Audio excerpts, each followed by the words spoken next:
Hi there, thank you so much for clicking the thumbnail and being interested in my work. In this video I share with you my techniques and tips on how I achieve the skin tones. Be sure to watch it right through till the end, because here and there I'll be slowing things down in real time so you can take a closer look. So let's dive in and take a look.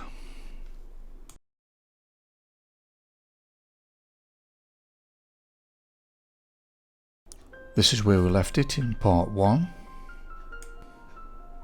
Here's the pencils I'll be using for the underdrawing.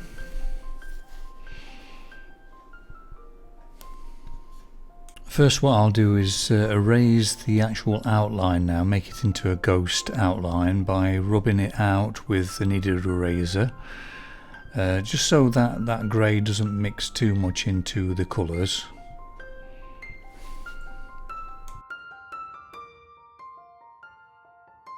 With the underdrawing, I like to start with the white, sort of get that down first, the highlights, and then just putting the mid-tones on, putting a bit more pressure here and there, more pressure when it's lighter, less where mid-tones are.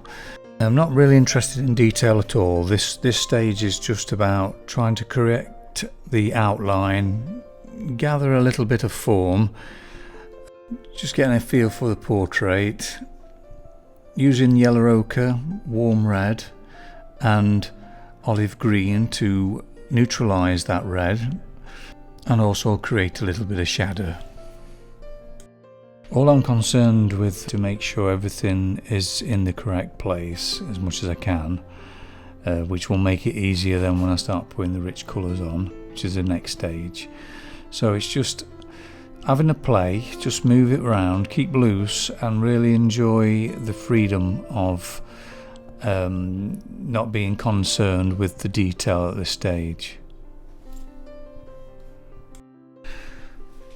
I have the reference image quite small as well, just to make sure that I can see the whole thing, and when I'm drawing I'm constantly spreading my awareness across the whole of the face so I can get that balance. Again, it's not about detail, it's about getting the balance and the shapes correct. With the teeth here, I'm using a bit of brown as well, just to get that sort of shadow. It's surprising how relaxed it is when you're not really concerned about details and you're just trying to get the form right. If I went straight into there with details, it could be that I could spend loads of time on something, an area, and then I find out I have to move it later. So this is why I do this underdrawing. Because it's not heavy pastel, it's easily moved and you can erase it if you wish as well. So that's another reason why I do it very lightly to start with. I tend to look in the mirror quite a lot at this stage as well, just to make sure everything's correctly in the right place, so it's easily moved. So keep looking in the mirror, that's always a good thing. There is a selection of rich colours I'm using from Caran, along with a mix of the other colours that I've used for the underdrawing.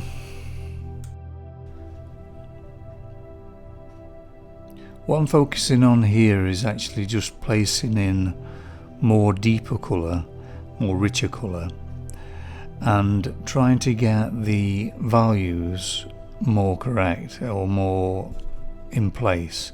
Now, I'm not concerned again with detail, so it keeps everything relaxed by being this way.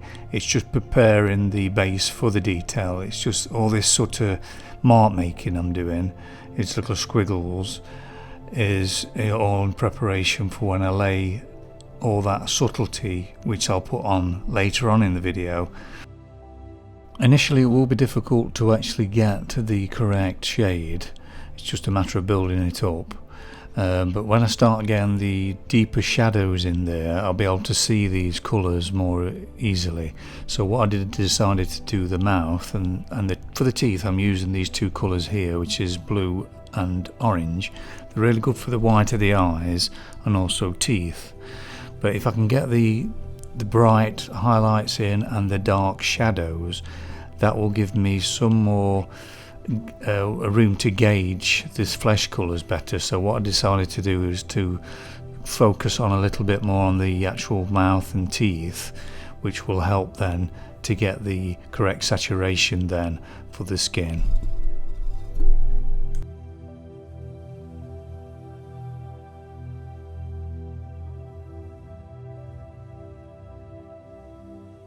Just slowing things down now so you can see me actually using this combination of orange and blue.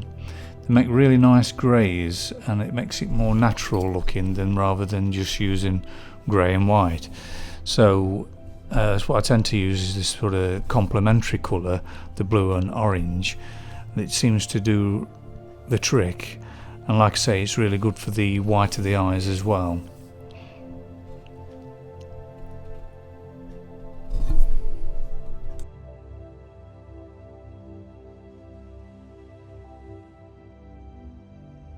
And for the shadow areas, I'm using dark green and purple with brown as well. So mixing all these colours together creates a really nice deep tone, rich tone that sort of throws back. So purple and brown are really great together rather than using black. Right, for the highlights of the teeth, I'm using the Caran Chinese white. Really rich in vibrancy and pigment, these Caran pencils are. I really recommend getting some of those. If you can't afford the whole set, just buy the white and then just mix it in with the colours you've got. You will find a massive difference. Again, just showing this orange and blue combo just makes everything really subtle. Really love using that combination for teeth. If you're enjoying this video, why not subscribe? It's absolutely free, and then you're sure not to miss any of my future videos. Now I'm using ultramarine blue in places as well, just to change the actual skin tone into a little bit purplier in places. Alison's skin here is quite marbly, it's quite nice and fresh skin tone, so a bit of blue sometimes helps with that. Now I'm doing a bit of real time for you here to show you how I get that chroma and to get that light shining through the skin. So what I'm using here is a pink mix pencil from Caran. So it's like a ready mix, red and white together. So I'm laying that down first, and then what I'll do then is glaze over the top of that with a warm red. And then that light then will shine through.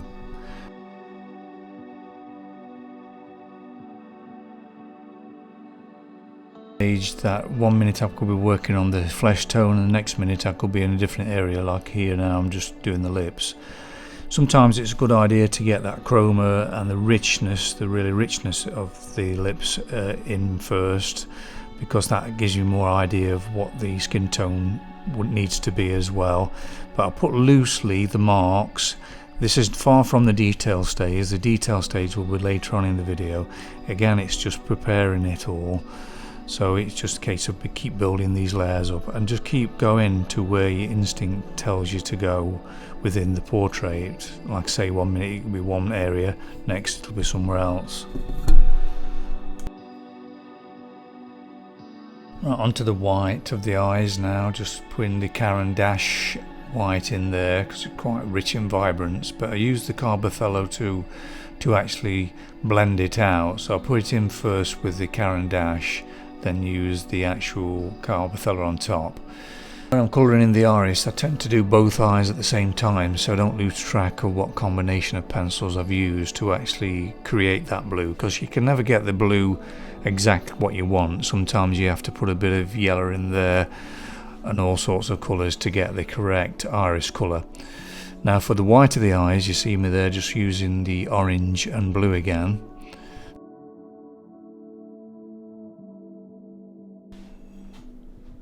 Tend to use black as well for the pupil there. Black, but if you're using black, always put a bit of blue with it, just to give it that depth.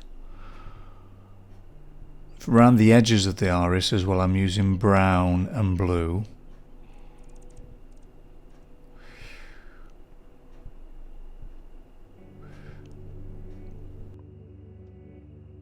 I always find it best just to focus on shapes and the values, so I'm squinting my eyes, and don't name anything at all. If you're doing the nose, don't name it as a nose, don't name it as an eye, just see it as light and shade, and just totally focus really on the energy of the subject.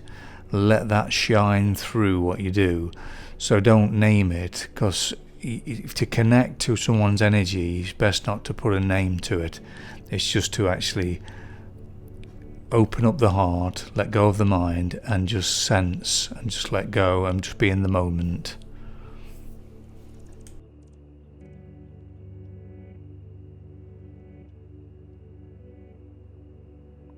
Just slowing it right down now to real time, so you can see how I'm using the pencil. It's very, very small circles, creating the texture of the skin, because the skin is not smooth, it's not like plastic, so you're just creating that texture by just very, very small squiggles, circles.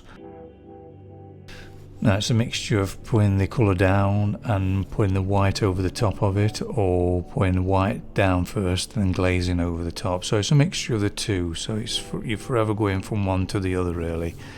It's a case of just keep applying the colour. Just like to give a massive thank you to all my Patreons for pledging each month. Now if you're interested in gaining the benefit of longer, slower and more in-depth video, and at the same time supporting me with the free content on YouTube, please check out my Patreon. The link is in the description below. Slowing it down a little bit more now for you, so you can see how I'm gaining that sort of texture and also trying to create that smoothness to the skin as well. And I'm glazing with yellow ochre, warm red, and then I'm using that olive green in places as well to subtle things up. Now ears can be quite challenging to make them look right, but again, don't name them, don't name it as an ear, just see it as light and shade and shapes, and just keep building it up. Using the Caran dash for the rich areas, and then just glazing over then with the yellow ochre, warm red, and sometimes with the actual olive green. I'm using the blue as well in places, because the skin is like a little bit of a purple colour to it in places as well, so I'm just mixing it up a bit. And for the earring I'm using a pre-mixed colour. This colour here is actually a yellow ochre white mix, and then I'm using lemon yellow on top of that to give it that zinginess. So if you ever need anything to sort of really sort of stand out and more vibrant, always add a little bit more lemon yellow to it. It seems to do the trick, I always find.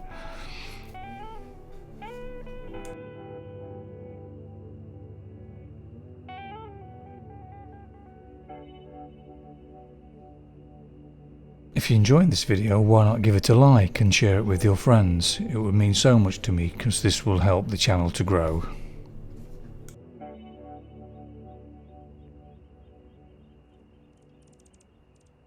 Now when you're trying to soften up the area, because like I said the pastel mat is quite grainy, so it can create a grainy sort of texture if you're not careful. So what I'm doing here is using the CarbOthello white and very, very lightly going over everywhere, and then just glazing over the top again. What that does, it really softens things down then, makes everything quite subtle. So it's a really great white to buy, and like I said, if you haven't got that in your kit and you haven't got the Caran dash white, just buy those two whites, the CarbOthello and the Caran dash, and then just use the kit you've got, and you'll find it'll be a massive difference, because these two whites really make all the difference when you're creating that subtlety.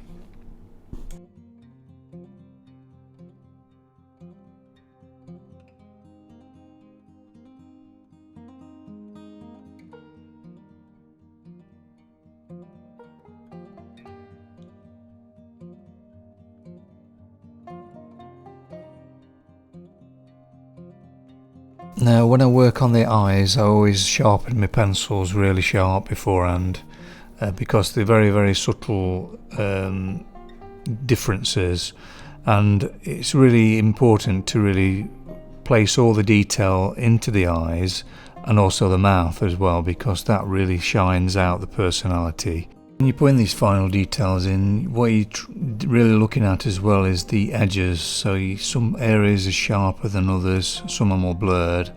Now I really like to sort of create a sharpness to the eyes so the viewer's eyes go straight to them.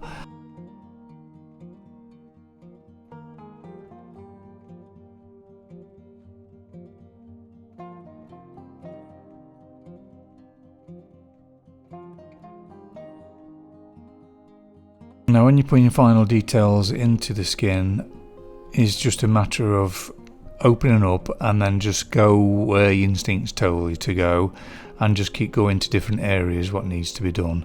You'll get a feeling that something's not correct, it don't feel right in that area.